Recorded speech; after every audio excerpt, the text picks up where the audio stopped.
Let's get in Daljeet Singh Kohli as well on the show. And Daljeet, just owing to the fact that we have the numbers on the screen right now, it's been operationally weak for a PVR, but no surprises there. Do you think that now with things gradually opening up, some blockbuster movies gradually being hit, that this was already factored into the price and now we are likely to see a gradual scale up? The stock is at about 1450. Good afternoon. Yes, I think the market is aware of all these facts and that has been there. So stock price actually has factored all of that negative. If these negative numbers and losses would have been sustained for a long time, then stock would not have been at 1400. It should have been trading at 600, 700. That is not the case because market understands that this was an extraordinary time when they had to close everything, and the future as we open up, though slowly, but we will see. Good part is that we have seen one Tamil movie a few days back, yesterday or the day before, coming in, and the kind of response it had got.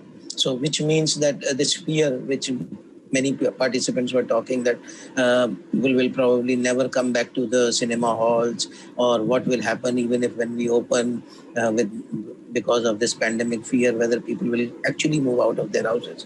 I think to an indication, to some extent, yesterday's reaction to this Tamil movie is showing that probably ultimately people will move out and will go to these cinema halls. And that is what is shown in the PVR's price also, because otherwise it would not have been at 1400, right? So what we feel is that probably at 1400, 1500, there is not much of a further upside potential unless they open up fully and they start building up on the F&B revenues and all those things. So maybe not the right time to enter fresh now. If somebody is holding, we'll continue to hold and we'll have a positive view, but we'll enter at a later stage, either when there is a clarity on what kind of revenues they can generate from these ancillary businesses like F&B and all, or the stock price corrects. So at this point of time, we are not invested in our portfolios in this stock. We'll wait for the right opportunity, but view is positive.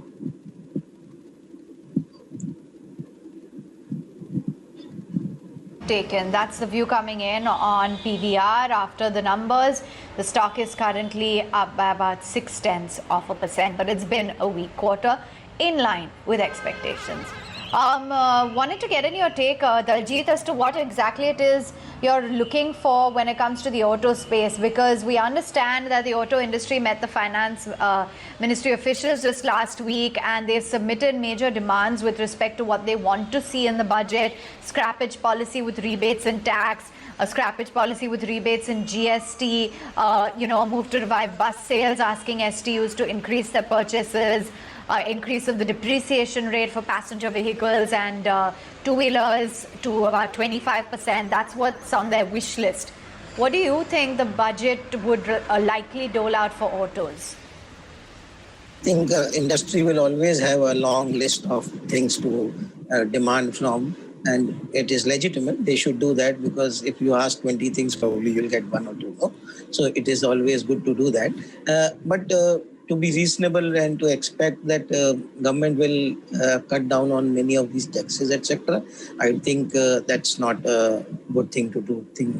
To expect from the government at this point of time, mainly because already they are so constrained and they're actually looking for avenues to increase their revenue. So if whatever sector is doing well, even if there also they start cutting down, probably that's not a good idea.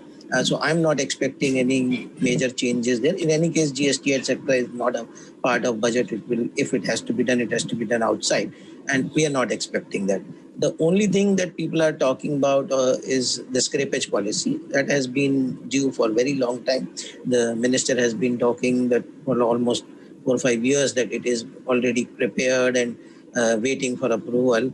I don't know what is keeping them away from that. And again, scrappage policy not necessarily have to come through budget.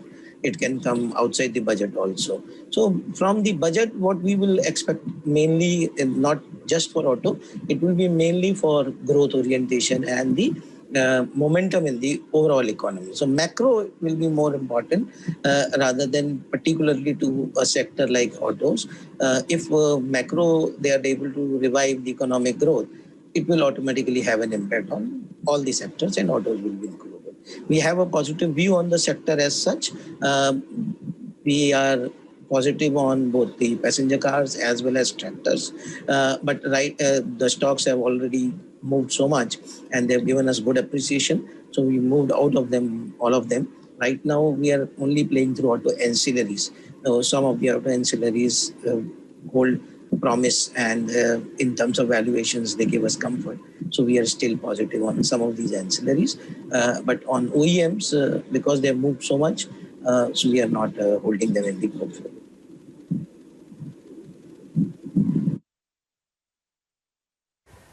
Okay, what about Bharti, Daljeet? Looking really good and has been of late. It's a case to be made whether Bharti is perhaps emerging as more of the favorite now in the telecom pack. Today actually Vodafone's also up, but I want to focus on Bharti as a more strategic play.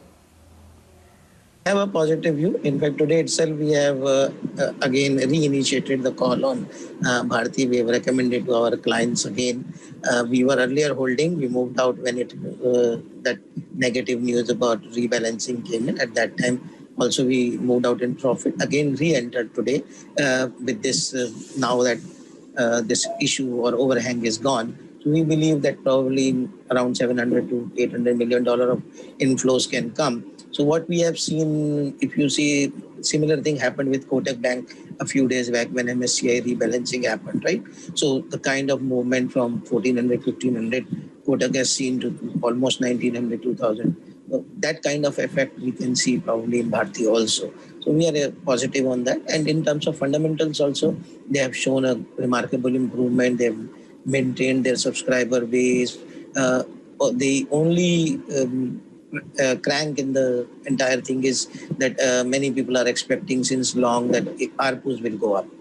They will raise the prices. That I don't know. We are not expecting that it will happen so fast because the major competitor still doesn't allow that leeway that these guys will be able to increase the ARPUs too much. But even then, without the increase in ARPUs, if they're able to maintain their subscriber base, keep on adding on to that and making a lot of money through the other allied services, I think that will help them. And this rebalancing from MSC, that also will be a good trigger price for the stock to move up. So we are positive. We have reinitiated a buying today itself.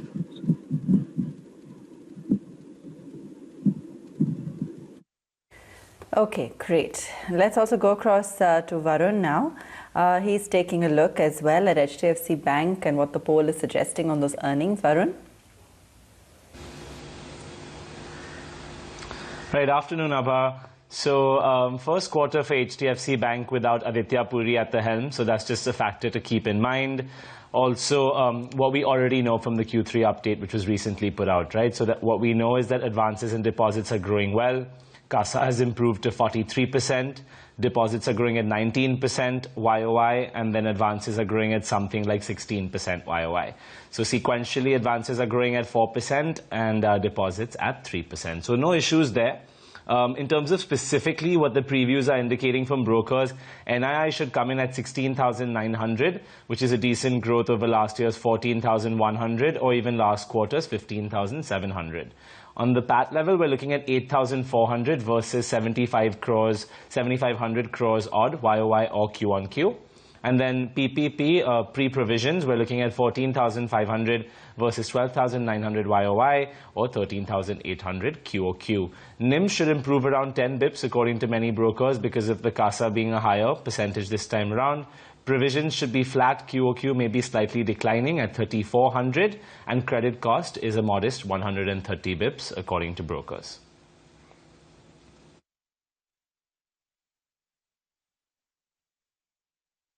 For giving us that heads up. But let's keep it then with the IT majors.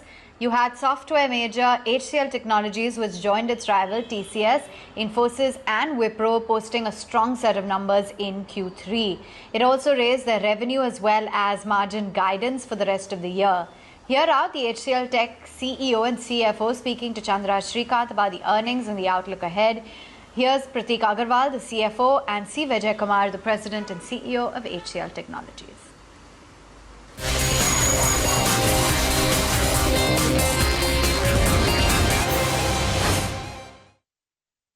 Crossed $10 billion milestone.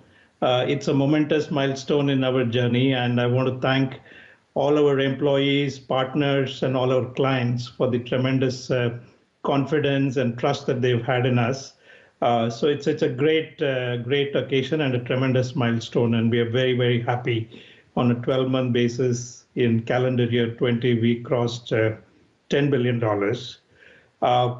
Again, the year has started on a very good note. As you would see, our revenues constant currency 3.5%, 4.4% in US dollar. Our EBIT came in at 22.9%. It's again 130 basis points higher than the previous quarter. What is most significant about this quarter was our Mode 2 and Mode 3 businesses are really firing on all cylinders. Our Mode 2 business grew 10.9% quarter on quarter and 25% year on year. This is largely led by digital transformation programs, cloud migration, security, IoT, all the new things where we took some strategic bets and made significant investments in the last few years are really now coming to a great, contributing to the great momentum. The second, products and platform, the stellar performance this quarter, almost an 8% quarter-on-quarter increase and 9% year-on-year increase. And this is, there is very few businesses, in fact, I can't think of anything in our peer group, which is growing on a year-on-year basis at 8 or 9%. That's because of, I mean, we've made some strategic bets in investing in IP. Those products are becoming a lot more relevant in the pandemic world, whether it is commerce, whether it is security, whether it is low-code, no-code platforms. All of them are seeing great traction. We won about 700 customers for our software product business. And the TCV that we closed is 3 times the TCV that we did in the December quarter of 2019. So it's a huge momentum in the product business, and we feel fairly vindicated, though there was a little bit of skepticism from certain pockets.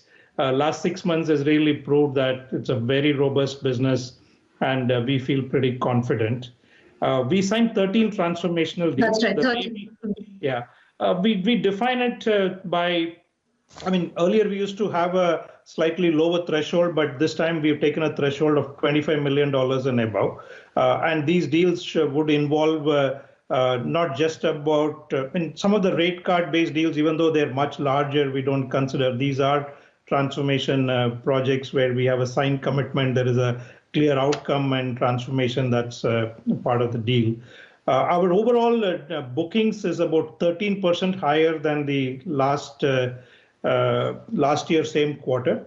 And our pipeline is very strong. We think the booking momentum will only accelerate from here.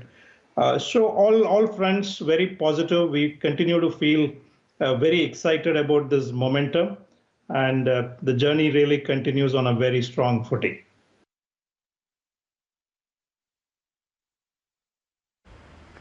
All right, let's get a move on and focus in on another company, and that's Tata Elxsi. Within the mid-cap IT space, the company has gained nearly 20% in the last couple of trading sessions thanks to a better than expected December quarter results as well as a very strong deal pipeline. We spoke to Manoj Raghavan, the CEO and MD at Tata Elxsi, to decode the numbers and hear out his outlook for the coming quarters.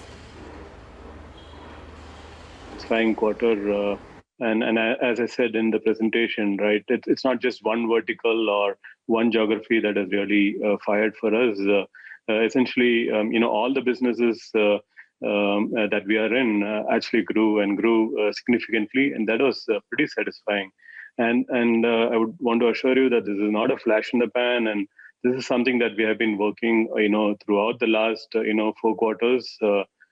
even when times were tough, we were pretty confident of the nature of our business and the customer connects that we've had. And in Q3, it all came together, right? So yeah, I'm pretty confident that we should continue on this growth path.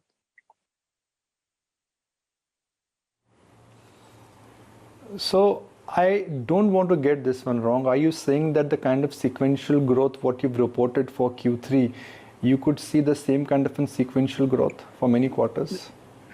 I wouldn't want to comment that or mislead your viewers, right? So definitely we're seeing a good traction. We're seeing good pipeline. We have made all the right investments in the sales team and the delivery capabilities.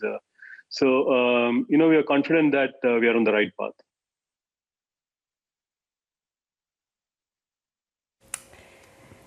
Okay, so that's on some of those earnings there. What about real estate, Daljeet? Let's get your view on that. We spoke to Godrej Properties also earlier today, talking about the outlook going forward. And while they've actually seen, a good momentum so far, trying to get a sense of really what's in store rest of the year. Where do you stand on real estate? I think the first move has been over. So if somebody would have got in at the initial start of this move of stock prices, in terms of stock prices I'm talking, then probably that move is over. I don't see any merit in entering at this point of time, mainly because what I understand is that going by the data, all this too much of noise about being so many thousand houses getting registered only in the month of December and all that, that is good. That is all real numbers. But I think that is more to do with the impetus given by the state government and the pent-up demand. No? So it's just that people who were sitting on the fence, they thought probably this is the good time to use this opportunity and save something. And saving on a house of 2 crore, 10 crore, 2%, 5% makes sense. So that would have happened. Now, whether this trend will continue, whether this reversal in this entire sector will sustain, I think we will have to wait for some more time. It will depend mostly on how the overall economy pans out from here. So if while the movement, the current sentiment is very positive from the overall general sentiment is turned around that yes, now we are out of pandemic and things will become better. Job losses fear is not there. Salary cut fear is not there. But how much will be their increment, whether all those things will come back, we have to wait. So I think for the re-entry into the real estate sector, any stocks, you will have to either wait for the correction in the stocks because they have all moved very fast and almost doubled from their lows. So we have to wait for the right valuation, or else the sustainability is proven in way of whether budget does something for housing sector, or we see that overall economic growth is revived, and then that plays out onto the real estate sector. So at this time we are sitting out of the sector. We are not we have not invested in any of these. We can play this indirectly through cement. Cement we have had good moves there. So some of these small cement companies, large cement companies, all of them, they have done well. So we would like to play that indirectly rather than going through the real estate. Okay, in fact, let's hear out an excerpt of that conversation with Pirojsha Godrej.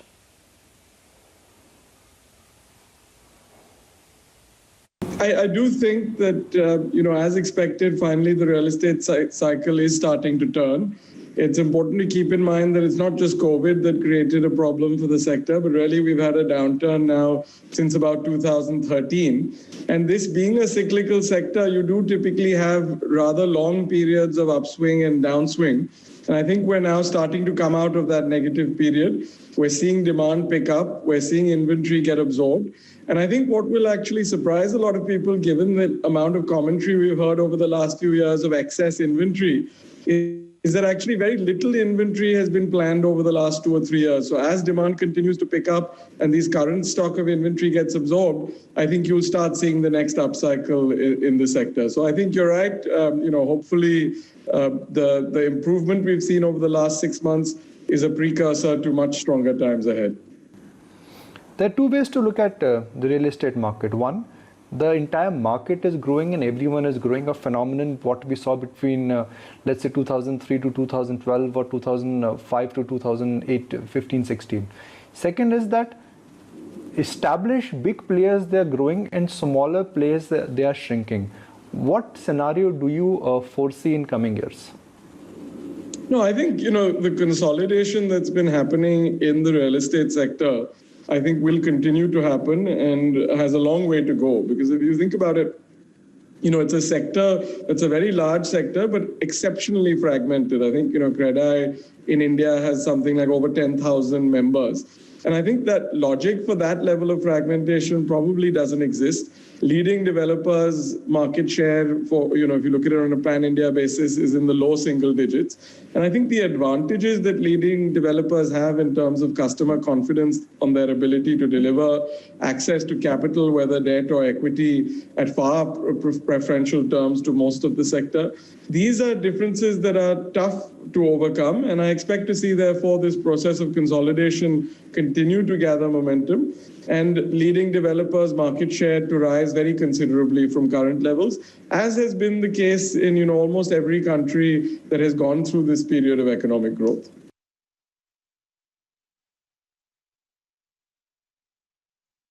Taking off from that conversation, Daljeet, what's the outlook when it comes to real estate? Because the proof is in the pudding. It seems like the numbers are telling a tale of things recovering. We just heard it out from Pirosha Godrej as well, saying that yes, 6 months you may have seen a complete change where people worked from home, but that's not going to be the case for the next 6 years. Things are going to resume normalcy. Residential and, more importantly, commercial will see a pickup. Where do you stand when it comes to real estate? Are you convinced by the pullback? There's no doubt about it that people are not coming back to offices.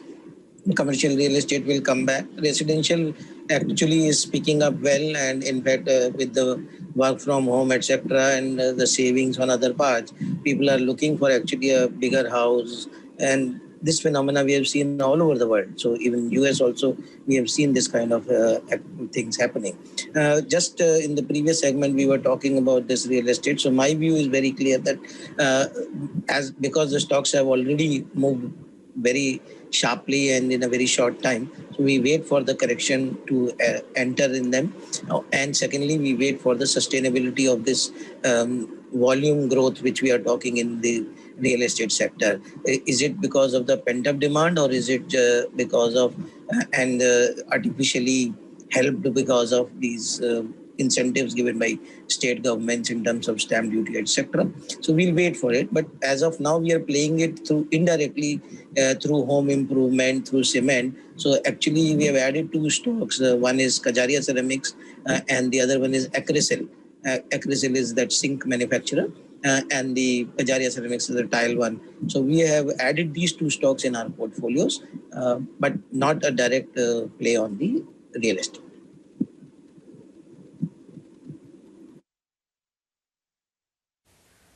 Thanks very much, Daljeet, for joining in and giving us that view. And thanks, Kunal, as well, for joining in and sharing with us your technical take. Let's slip into a very quick break. 1.5% off for the mid-cap index, 14,450 on the Nifty.